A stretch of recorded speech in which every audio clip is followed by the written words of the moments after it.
and then go, oh my god, what the heck, and that sucks. That sucks for him. But wow. He did get those lurkers out, and looked like Jangbi was going from the very beginning for a +1 speed lot rush, and so he at the very least had to try. I mean, when you put so much money into a build like that, you have to at least try and run around. And he's at least keeping him distracted. And he's forcing Kwanro to make these Zerglings and not make drones, and that's just as important as actually killing units in the long run. Although, as we can see, Kwanro's still managing to drone up a little bit there. There's that Spire. See, 200 health on that Spire. Just got started. I don't know. Maybe I'm calling it wrong, but it was in the perfect. That drone was in a good position to make a Spire, so it felt like a Spire drone to me. And the thing is critically, right now is exactly when he would want to have Mutalisks popping to kill those High Templar, and he doesn't. So and some Dark Templar coming out for Jangbi, so he's going to be able to try to pop some of these lurkers here. And that's actually not a bad idea. You know, I didn't see a whole lot of Corsairs, so it's not like we have, you know, like a semi-Bisu build going out or anything like that. But certainly they can come into play here. And again, I mean, I feel like that second base, or the third base on the left, Kwanro has done a good job in defending. And we do see the shuttle coming out there, and the observers are pointing to kind of that blank spot where the shuttle can drop. And I didn't see, was there a Reaver in the shuttle? Or is it just, it might just be Zealots. DTs. Oh, that's right, the DTs, because he had them over there. But a nice group of Corsairs, and again, there's no Spire. So there's absolutely no Scourge or anything from Kwanro. And wow, we are going to see quite a few of these Overlords go down. 2 already. The third one just gone down right now. And this is killer. And I think you were right about that Spire being late, because Kwanro is not ready for this at all. Now taking to Hive, trying to quickly get up to Hive Tech. But, and I'm surprised that, okay, and now the Scourge are coming out, and wow. This is killer, man. Every drone going down in his main. Every single drone. And now he's going to be able to go after that Evo chamber and take that out. Is he going after the Evo chamber? I think he is. No, he's going after the den. Oh, just the den. Maybe both. And so if he can kill off that den, he'll be just stuck with that Spire. And he is going to kill the den. Wow. There's the Overlords. And he can't even upgrade Overlord speed right now because his Hive is morphing. Right. So there's no way he's going to get that Overlord there until this Evo chamber is gone. This is a huge attack. I dare say that Jangbi just won the game with that maneuver because now, I mean, unless Kwanro can pull off something epic, which is still possible. He's got the Spire up now. Right. But he can't even, he's not even going to be able to pull out the Muta sniping because Jangbi has, in the interim, built up a force of like 7 Corsairs.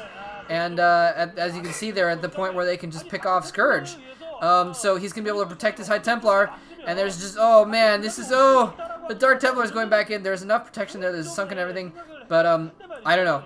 He may not have enough units in his ball there, though. So yeah, Jangbi hasn't been macroing quite as much. But I mean, again, he's. Oh my God! There's the one chance right there. And the Dark DTs Templars come back in.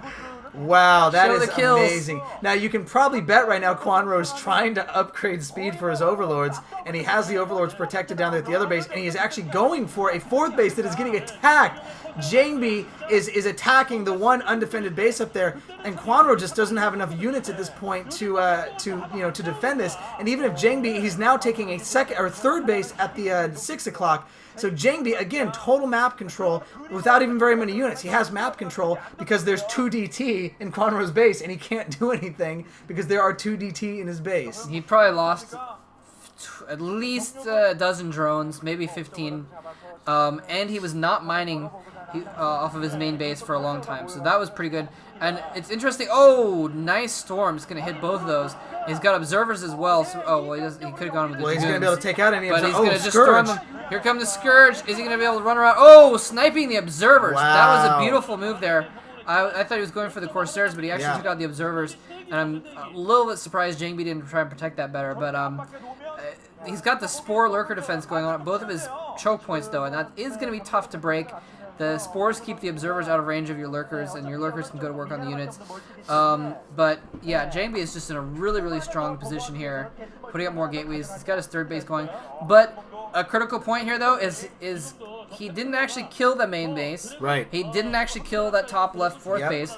And Kwanro has the great Hive up now, and so he's going to be able to get cracklings. He's going to be able to get Nidus Canals to protect his bases. He's going to be able to get all kinds of good stuff to own Jangbi's army, and Jangbi doesn't really have that big of an army at this point. So right. I don't know. It could go either way still. Well, I think at this point, Kwanro has, I think, 6 hatcheries right now. And so he can produce and just mass. Now, some really good storms here by Jangbi, of course. I mean, taking out a lot of units, but just taking out Zerglings. And, and that's something that Kwanro can build, 25 of them right now in an instant. In fact, that's probably what he's doing because you can see them streaming across the map from the left. So, there we go. We can see a double attack coming in here. And he's going to sandwich these units here. And Kwanro is going to be able to take out this attack force. And I feel at this point, with Kwanro being able to macro up, look at that. He has a constant stream of Zerglings coming in. He has Lurkers as well. And even though he has lost so much, he's been able to turtle down. And it looks like at this point he is almost behind on the food count, not the size necessarily, but he is barely hanging on to the food count to make more units. So that's going to set him back temporarily to make some more overlords because Jangbi has done such a good job. But here we go, streaming into the 6 o'clock. A large number of what I'm assuming are cracklings. Oh my god! Another Dark Templar with taking out overlords. 5 kills, 6 kills. 7 kills, and somehow he's managing to, if he can defend that 6 o'clock base, he might still be able to stay in this game. Right, right. And 6 o'clock's key. But those drone kills, it's really tough to call what's going on, what's going to happen in this game right now, because the cracklings just going in there, taking out that base, or actually they're going to go down, he's going to save that base. I was going to say, it's not very well defended, so neither player really macroing terribly well here at this point. Right. I don't know. I still gotta respect the cracklings, though.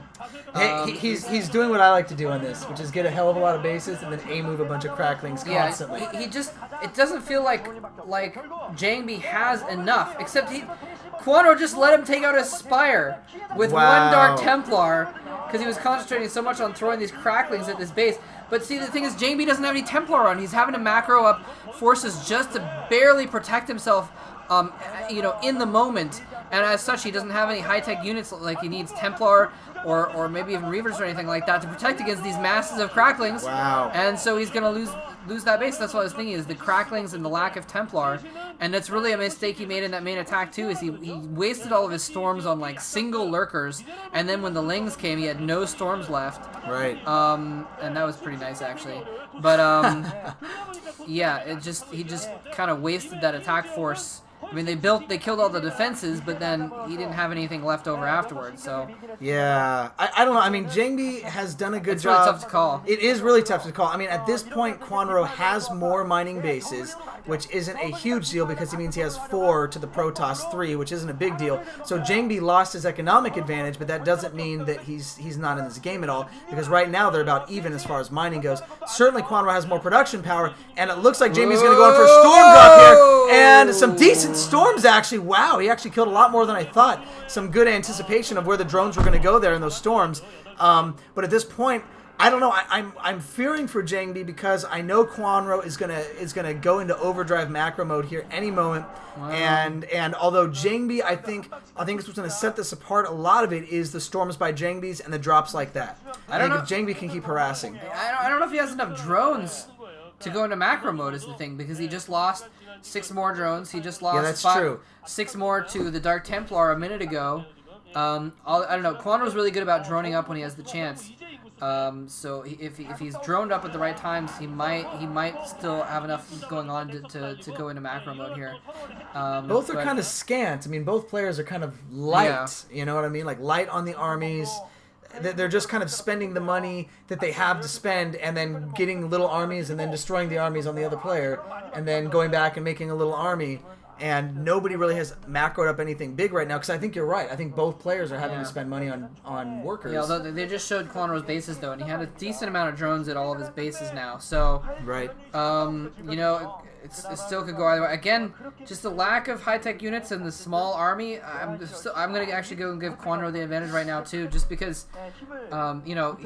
see, he's got drones everywhere now. Yeah. He's taking a 5th base. He's got 4 gas pumping right now because